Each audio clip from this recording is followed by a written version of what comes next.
اتحاد امت کو لے کر مختلف قسم کی کوششیں ہو رہی ہے اور دھیرے دھیرے اس کا ضرر جو ہے وہ بھی ہمیں محسوس ہونے لگا ہے کہ جب سے یہ مسلم قوم متحد نہیں ہے، متفق نہیں ہے، اس کے اندر اتحاد اور انٹیگریشن نہیں ہے، تو ہر معاذ، ہر منزل، ہر موڑ کے اوپر سیاست کا میدان ہو یا دنیاوی دیگر ترقی کے معاملات ہو، اس کے اندر یہ قوم بچھڑ رہی ہے، بیک ورڈ بڑھ رہی ہے۔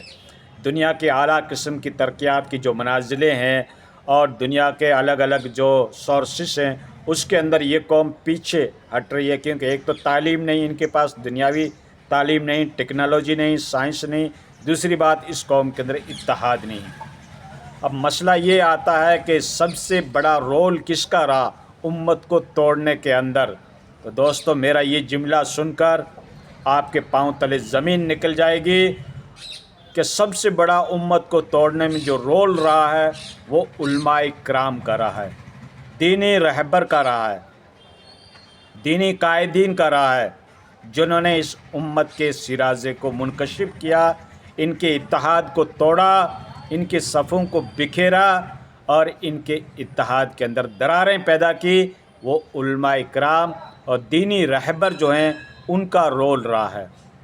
آپ تواریخ اٹھا کے دیکھ لیجئے، مسلم قوم کی تواریخ اور اس کی ہسٹری دیکھ لیجئے۔ یہ قوم جن کا خدا ایک تھا، جن کا رسول ایک تھا، جن کا کعبہ ایک تھا، جن کی کتاب ایک تھی، جن کا کلمہ ایک تھا، لیکن انہوں نے خانہ کعبہ کے اندر 300 سال تک 4 مسلح بچھائے رکھے۔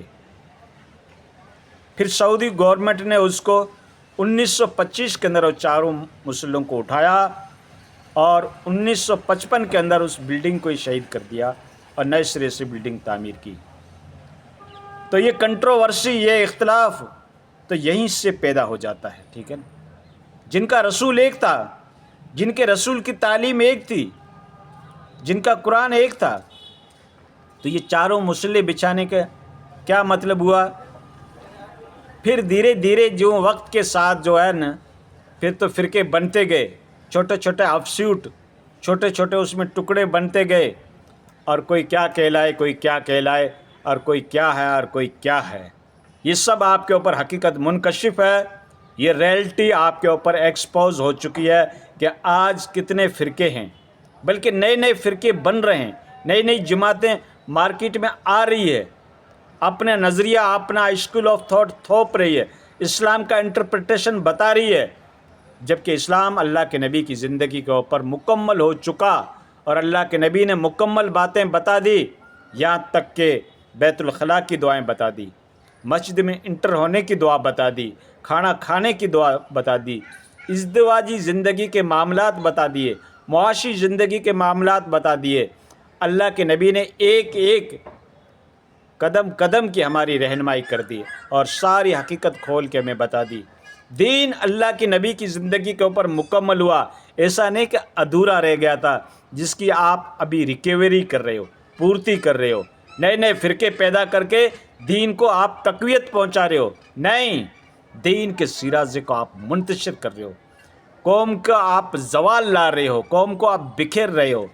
یہی وجہ ہے کہ آج 57-58 کنٹری ہوتے ہوئے ہمارے پاس کوئی پاور نہیں ہے، دنیاوی پلیٹ فارم کے اوپر ہماری کوئی آواز نہیں ہے، ہم اپنا مدعا، اپنی جو مسائل ہیں اس کو ہم دنیا کی پلیٹ فارم پہ اٹھا نہیں سکتے، کیونکہ ہمارے پاس وہ پاور ہی نہیں ہے، ہمارے پاس وہ صلاحیت ہی نہیں ہے، اور قوم متفق بھی نہیں ہے۔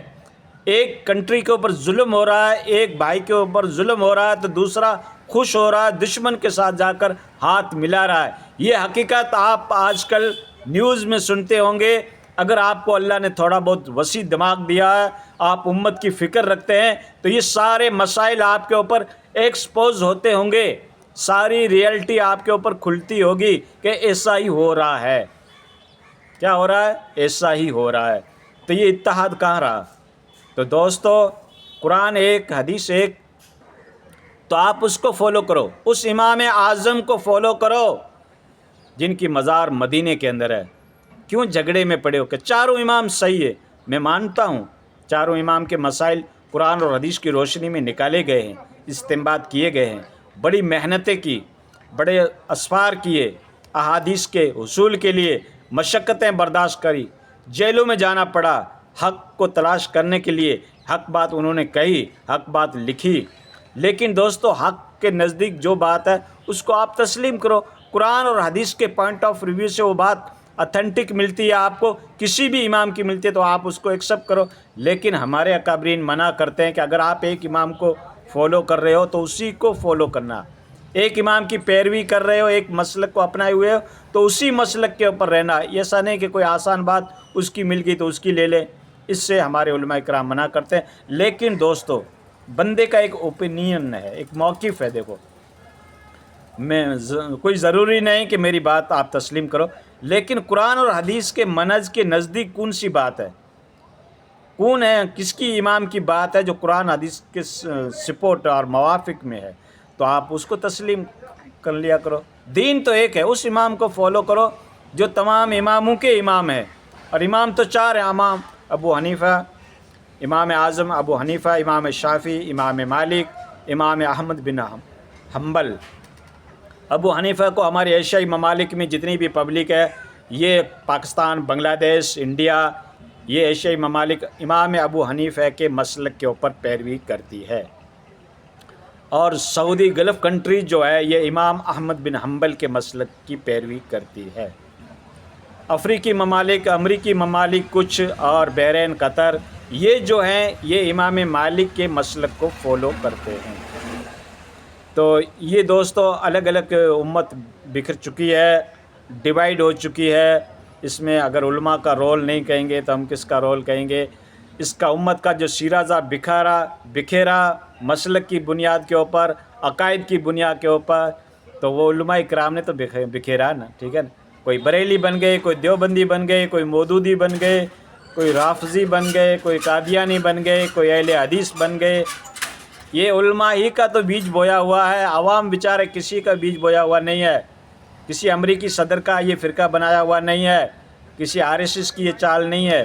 یہ قصور آپ کا نہیں، بد نصیب ہم نکلے۔ اب کیا کہیں دوستو، زیادہ اس کے اوپر میں ایکسپلینیشن کرنے جاؤں گا تو کافی ہمارے اوپر اعتراضات ہوں گے، لیکن دوستو حق بات کہنا یہ بندے کا فرض ہے۔ بندے نے جو آج تک تحقیق کی ہے، انالیسس کی ہے اور گہن مطالعہ کیا، اس میں ہم نے یہ پایا ہے کہ دین وہ ہے جو اللہ کے نبی نے بتایا، ہمیں حدیث سے ملے گا، کسی فرقے کے پاس نہیں ملے گا، کسی مسلک کے پاس نہیں ملے گا، کسی مولانا کے پاس نہیں ملے گا۔ دین ہم کو احادیث میں ملے گا یا اللہ کے کلام میں ملے گا۔ اس روئے زمین کے اوپر سب سے اتھینٹک بک جو اگر ہے تو وہ اللہ کا کلام ہے، کیونکہ وہ اللہ کے منہ سے نکلی ہوئی بات ہے، کلام اللہ، اللہ کا کلام ہے۔ تو اس میں جو لکھا ہے اس کو آپ اپنانے کی کوشش کریں۔ قرآن کہہ رہا ہے کہ اللہ کی رسی کو مضبوطی کے ساتھ پکڑ لو، وَاعْتَصِمُوا بِحَبْلِ اللَّهِ جَمِيعًا وَلَا تَفَرَّقُوا۔ اللہ کی رسی کیا ہے؟ اللہ کا کلام، اس کو مضبوطی کے ساتھ پکڑ لو اور فرقوں میں مت بٹو۔ اللہ نے پہلے بات یہ کہہ دی تھی، ایک ظاہر بات ہے اللہ کے علم میں تو تھا کہ یہ قوم بکھرے گی، یہ امت منتشر ہوگی، تو اللہ نے کہا اللہ کے کلام کو مضبوطی کے ساتھ پکڑ لینا۔ جب بھی تمہارے اوپر وقت آئے، جب بھی تمہیں مسائل کی ضرورت پڑے، جب بھی اپنے عقائد کی ریمینڈی کرنی پڑی، اپنے پرنسپل اور اپنے عقیدہ، اپنے کانسیپٹ کو سدھارنا پڑے، تب تم قرآن کی تعلیم کو دیکھ لینا۔ قرآن کہہ رہا ہے ایاک نعبد و ایاک نستعین۔ تو دوستو اللہ تعالیٰ کے کلام کے اوپر جب ہمارا یقین ہوگا، اس تعلیم کے اوپر ہم جب عمل کریں گے، اس کو اپنی لائف میں امپلیمنٹ کریں گے، تو دوستو ہم جو ہمارا اصلی مقصد ہے، ہمارا اصلی آبجیکٹیو ہے، اس کو ہم اچیومنٹ کر سکتے ہیں۔ اس سے پہلے دوستو یہ امت ایسے ہی بکھرتی رہے گی، ایسے ہی اختلاف ہوتا رہے گا، بھائی بھائی کا پیر کھینچتا رہے گا، بھائی بھائی سے مصافحہ نہیں کرے گا، ایک دوسرے کی مسجد میں نہیں جائیں گے، ایک دوسرے کے اوپر لعن و طعن کرتے رہیں گے۔ اس سے فرصت نہیں ملے گی تو یہ قوم کہاں ڈیولپ ہوگی، کہاں ترقی کرے گی، کہاں ترقی کے منازل کو چھوئے گی۔